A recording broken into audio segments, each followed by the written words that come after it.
Hi and a very warm welcome. My name's Ian Mack. So, Cymbeline by William Shakespeare, what's it all about? Over the next 8 minutes, I'm going to take you through the basic storyline, the key characters, what happens in each of the acts. I'll also add in some notes towards the end together with some useful infographics. So if you're ready, let's get started. Cymbeline is a 5-act play by William Shakespeare, written very late in his career, about 1608 to 1610. One of Shakespeare's later plays, certainly, and included in his first folio of 1623. It's a romance or a tragicomedy. It mixes serious drama with magical resolution. Themes of mistaken identities, jealousy, loyalty, war and reunion all play out here. It was first performed by the King's Men around 1611. It's loosely based on historical accounts of Cymbeline, a British king present in Britain in Roman times. The basic story is as follows. King Cymbeline of Britain has a daughter, Imogen. She secretly marries Posthumus, a worthy but low-born man. Cymbeline punishes Posthumus, who travels to Rome. There he is tricked by a schemer, Lachimo, into believing Imogen has been unfaithful.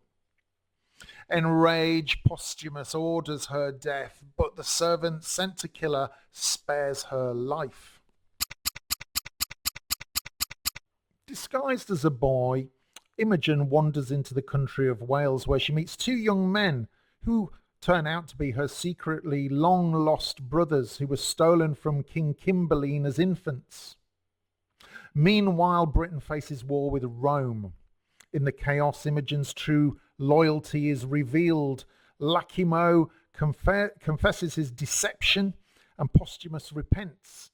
At the end, the families are reunited, lost children are restored, and peace is declared between Britain and Rome.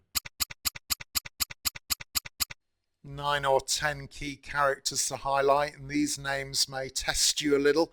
Yes, we've got King Cymbeline, the King of Britain. We've got Imogen, Cymbeline's daughter.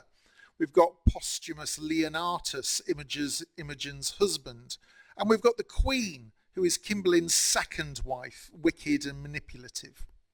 We've got Cloten, the Queen's foolish son, and Lachimo, a deceitful Italian who tricks Posthumus.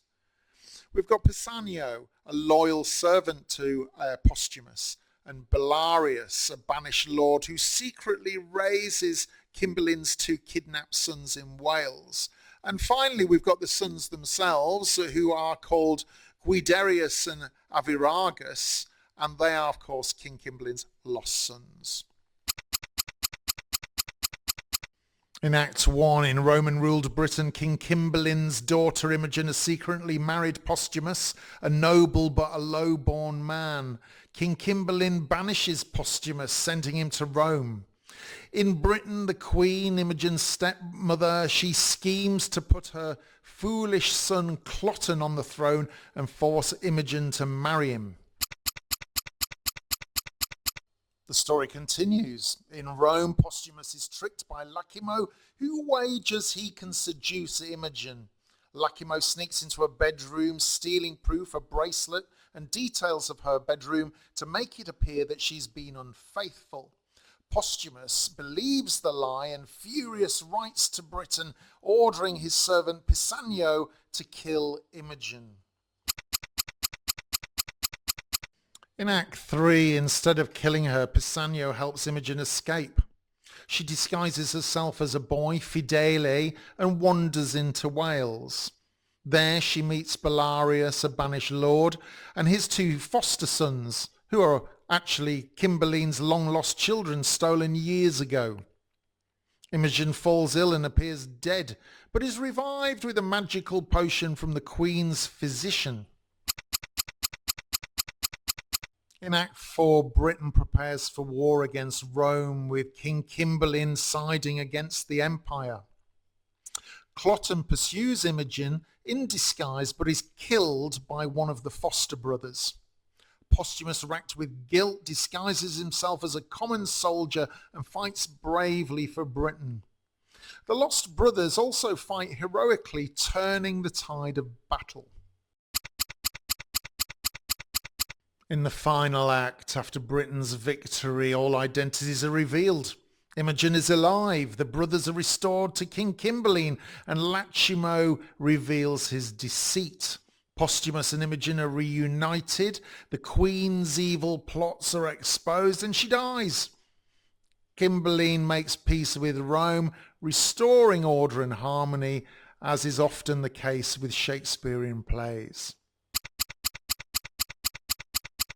Cymbeline is part of Shakespeare's group of late romances alongside The Winter's Tale, Pericles, The Tempest. It's celebrated for themes of forgiveness, restoration, and family reunion, despite its complex, twisting plot. It's frequently revived throughout centuries, and it's admired for its rich storytelling and its emotional range. It's known ultimately for its blend of tragedy, comedy, and a fairy tale-like ending. This is a very, very enjoyable and interesting play, so do go and see it if it's on somewhere near you, if you can. Thank you so much for your time, and I hope it's helped you get started with the play. If you've got any additional information, do remember to share it below with others. And I look forward to meeting you again in the next one. And until then, my name's Ian Mack, and remember, time is knowledge.